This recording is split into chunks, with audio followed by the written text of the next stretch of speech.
Hi guys, அஸ்ஸலாமு அலைக்கும். Welcome to Rizwana life style. இன்றைக்கி நம்ம கிச்சனில் வந்து என்ன ரெசிபி பார்க்க போகிறோம் அப்படின்னா, கல்யாண வீட்டு மட்டன் குருமா தான் பார்க்க போகிறோம். எப்படி செய்யலான்னு பார்க்கலாம் வாங்க. நான் வந்து அடுப்பு ஆன் பண்ணி குக்கர் வந்து அடுப்பில் வச்சுருக்கேன்.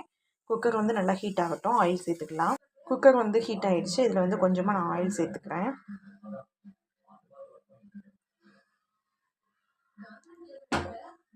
இப்போ வந்து எண்ணெய் வந்து நல்லா ஹீட் ஆகிடுச்சு. அதில் வந்துட்டு 2 கிராம்பு, 2 பட்டை, 2 ஏலக்காய், கொஞ்சமாக கல்பாசி போட்டுக்கிறேன். இது நல்லா பொரிஞ்சு வரட்டும். இப்போ வந்து நல்லா பொரிஞ்சிருச்சு. இதில் வந்துட்டு பெரிய வெங்காயம் பார்த்திங்கன்னா ஒரு 3 மீடியம் சைஸ் வெங்காயத்தை வந்து இப்படி பொடிசாக கட் பண்ணியிருக்கேன். அது கூடயே 3 பச்சை மிளகா சேர்த்துக்கிறேன். நல்லா கோல்டன் ப்ரௌன் கலரில் வதக்கிக்கலாம்.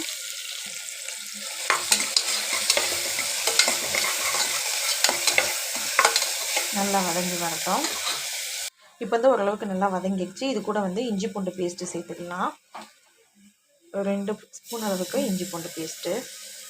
இப்போ இந்த பச்சை வாசனை போகிற அளவு நல்லா வதக்கி விட்டுக்கலாம். இப்போ இதோட பச்சை வாசனை போயிடுச்சு. இது கூட வந்து ஒரு பெரிய சைஸ் தக்காளியாக ஒன்று சேர்த்துக்கிறேன். நான் மீடியம் சைஸாக இருந்துச்சுன்னா 2 சேர்த்துக்கோங்க. அதையும் நல்லா அந்த சாஃப்டாகிற அளவு, தக்காளி சாஃப்டாகிற அளவு நல்லா வதக்கி எடுத்துக்கலாம். இப்போ வந்து தக்காளி கொஞ்சம் நல்லா வதங்கிடுச்சு. இது கூட வந்து மசாலா பொடி சேர்த்துக்கலாம். 1/4 டீஸ்பூன் அளவுக்கு மஞ்சள் தூள், உங்கள் காரத்துக்கு ஏற்ற மாதிரி ஒரு 1/2 டீஸ்பூன் வந்து மிளகாத்தூள் சேர்த்துக்கோங்க. சேர்த்துட்டு இதையும் நல்லா வதக்கி விட்டுருங்க. மசாலா பொடி போட்டு நல்லா வதக்கியாச்சு. இது கூட வந்து கொஞ்சமாக மல்லி இலை சேர்த்துக்கலாம். சும்மா கொஞ்சமாக சேர்த்துக்கோங்க. இதையும் லைட்டாக வதக்கி விட்டுக்கலாம். வதக்கி விட்டுட்டு இது கூட வந்து கறி சேர்த்துக்கலாம்.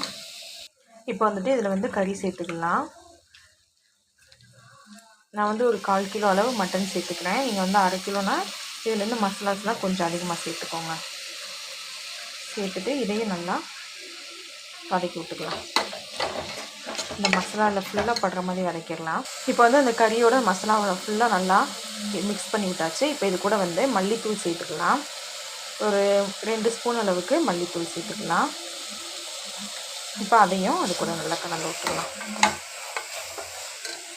மல்லித்தூள் சேர்த்து ஒரு 5 நிமிஷம் வதக்கி விட்டாச்சு. இது கூட கொஞ்சமாக புதினா இலை, அப்புறமா உப்பு சேர்த்துக்கலாம்.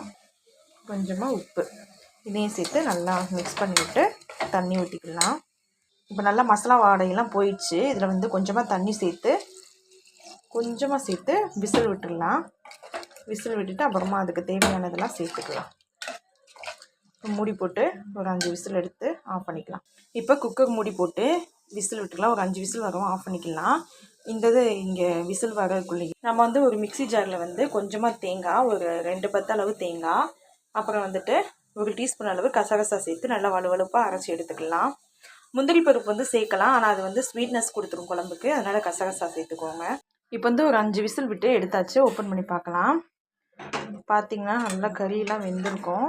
இது கூட வந்து இப்போ நம்ம அரைச்சி வச்ச பேஸ்ட்டை வந்து சேர்த்துக்கலாம். அதுக்கு முன்னாடி அடுப்பை ஆன் பண்ணிக்கலாம். அரைச்ச பேஸ்ட்டை இதில் சேர்த்துடலாம். சேர்த்துட்டு அரைச்ச பேஸ்ட்டு சேர்த்தாச்சு. இதை வந்து வச்சுட்டு ஒரு கிண்டிட்டு அப்புறமா வந்துட்டு இது கூட வந்து உருளைக்கிழங்கு சேர்த்துக்கலாம். நான் வந்து ஒரு 2 உருளைக்கிழங்கு வந்து இது கூட சேர்க்குறேன். உருளைக்கிழங்கு வந்து ஆப்ஷனல் தான், உங்களுக்கு வேணுன்னா சேர்த்துக்கோங்க, வேணாம் அப்படின்னா நீங்கள் விட்டுடலாம். இதையும் லைட்டாக ஒரு கிண்டிட்டு கொதிக்கட்டும். இப்போ வந்து குழம்பு கொதிக்க ஆரம்பிச்சிருச்சு. இது கூட கொஞ்சமாக தயிர் சேர்த்துக்கலாம். தயிர் சேர்த்தாச்சு. அப்படியே லைட்டாக ஒரு வதக்கிட்டு, ரொம்ப கட்டியாக இருக்குது இந்த ஸ்டேஜில் நீங்கள் விசில் போடணுன்னா போட்டுக்கலாம். இல்லை எங்களுக்கு கொஞ்சம் தண்ணியாக வேணும் அப்படின்னா கொஞ்சமாக தண்ணி சேர்த்துக்கலாம். நான் கொஞ்சமாக தண்ணி சேர்க்குறேன். தண்ணி சேர்த்துட்டு இப்போ இது கூட கொஞ்சமாக மல்லித்தலை, புதினாத்தலை சேர்த்து மூடி போட்டு இதில் வந்து ஒரு 3 விசில் விட்டு ஆஃப் பண்ணிக்கலாம். இப்போ வந்து மூடி போட்டிருக்கேன். ஒரு 3 விசில் விட்டு ஆஃப் பண்ணி எடுத்துக்கலாம். அப்புறமா ஓப்பன் பண்ணி பார்க்கலாம் எப்படி இருக்குது குழம்பு அப்படின்ட்டு. வந்து 3 விசில் விட்டு ஓப்பன் பண்ணியாச்சு. பாருங்கள், சூப்பராக வந்து தகன்னு குழம்பு வந்து கொதித்து சூப்பராக ரெடி ஆகிடுச்சு. இந்த கண்டிஷனில் வேணும் அப்படின்னா அப்படியே நீங்கள் வந்து கொஞ்சம் தண்ணியாக வேணும் அப்படின்னா நீங்கள் எப்படியே யூஸ் பண்ணிக்கலாம். இல்லை கொஞ்சம் கெட்டியாக வேணும் அப்படின்னா குக்கர் வந்து அடுப்பில் வச்சு ஆன் பண்ணி கொஞ்சம் நேரம் கொதிக்க விட்டிங்கன்னா சரியாயிடும். நீங்களும் இது போல் உங்கள் வீட்டில் இந்த குழம்பு ட்ரை பண்ணி பாருங்கள்.